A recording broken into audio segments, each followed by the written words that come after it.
In this video, I'll show you how you can delete all your Discord messages in a faster way. Now first what you want to do is you want to find your messages just like this. Then instead of clicking here and delete, what you can do is simply hold down the shift button and just click just like this. This will be much faster than clicking normally, and you can just do like that.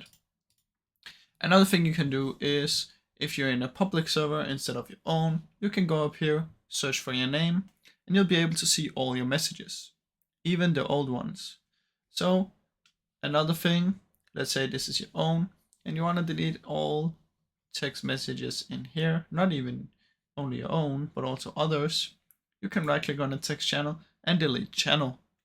So that's how you can get rid of a lot of text in a short time. Now I really hope you enjoyed this video, and if you did, please leave a like and subscribe as it helps me out a ton. Thank you so much for watching.